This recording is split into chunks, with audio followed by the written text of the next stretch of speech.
Hello everyone, this is Kevin Annett, Eagle Strong Voice. It's January the 15th, 2020. Today is the 5th anniversary of the founding of the Constitutional Republic of Kanata to displace Crown authority in Canada, the former Dominion of Canada.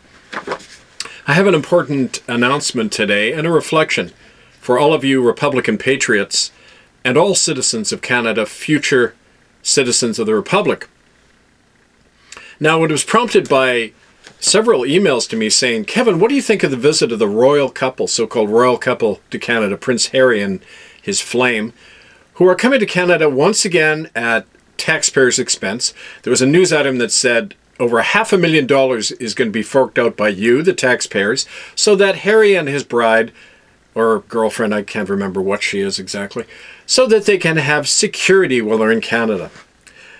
Well, people objected to that, and I said, well, look, every politician, starting with the Prime Minister on down, has taken a personal oath of allegiance to Queen Elizabeth and her descendants, not to you, the people, not to a constitution in Canada, but to those individuals.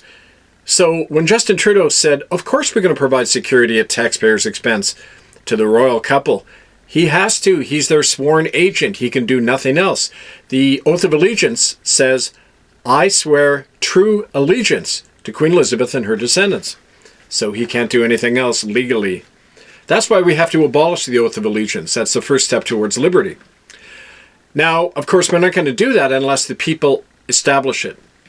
The politicians, they're all on the payroll. They're all bound by that allegiance and by all sorts of monetary compensations and bribes by which they refuse to act in the majority mandate of all of you. Two-thirds of you, nearly two-thirds of you, want a republic in Canada. Have you heard one political party in Canada talking about the need for that? Of course not. They're all muzzled and controlled. So this reflection today is for all of you. You can take the step to establish the republic. You can read about it in our book, Establishing Liberty, the Case for Kanata. You can get that on Amazon. Or write to us, republicofcanada@gmail.com. Simple thing you can do, take out the oath of allegiance to Kanata. This is the membership card whereby you disavow your oath of allegiance to the Crown. You take the oath of allegiance to the Kanata Republic. This establishes you as a citizen of the Republic. You can show that card to any policeman, any judge, and say, I'm not under Crown jurisdiction. I'm under the jurisdiction and the Republic of Kanata, and I'm under the protection of that Republic. First thing you should all do is that. But it got me thinking, too, this whole notion of monarchy and the absurdity of it. There's a reflection in the Holy Bible, which is the basis of all law in the common law English tradition.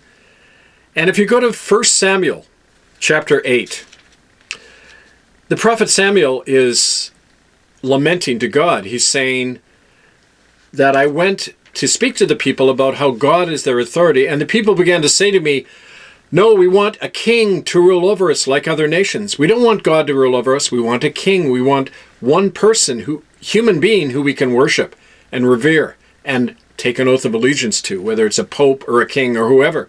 The monarchical principle which goes against the divine principle that God is our one authority. And it's very interesting in 1 Samuel chapter 8, Samuel says to the people, if you have a king over you, they will take your daughters and make them work for you. They will take your men and your sons away and make them fight for the king. They shall take your crops. They shall ravage your lands. They shall steal your vineyards. They shall make you work for them. This one man will make you all work for him. And yet the people still say, they cry out, no, we want to be like other nations. We want power. We want a powerful king to rule over us. And so God says to Samuel, let them have their way. It's kind of like that irony you see running through the Bible. God says, okay, let them have their way and see what happens. Now by king, we mean any arbitrary power to rule over us. As soon as we grant authority to somebody other than our own sovereign authority under God, we've established the same criminality that led to genocide, that leads to your children being trafficked legally by Crown authorities, having your lands stolen, your people destroyed, genocide, warfare, corruption, it all comes from that monarchical principle. If we're ever going to evolve in Canada past that dependency, that childlike dependency on one figurehead, we, the people, have to take back authority. And that begins with each one of us. We have to find our own internal sovereignty. And from there, it spills out and we reclaim our communities. Now, that's exactly what we've been doing on the ground with the Republic of Kanata for the past 5 years. We have been establishing local common law republic assemblies that elect their own common law sheriffs, that establish their own common law courts. The efforts to do this go up and down constantly because people are afraid. They don't know what this is like to establish their own liberty. You know, the thing you hear from Canadians all the time, is this legal? Well, fortunately, there's a hardcore of us. There's an active minority that have been working on this, and we establish something as legal by doing it.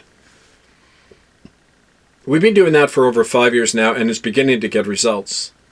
And you can see that in the way that if you notice comments coming out of the various political parties. Remember, the head of Jagmeet Singh, the head of the New Democratic Party, said during the election campaign last October, well, the monarchy is an anachronism. We all recognize that.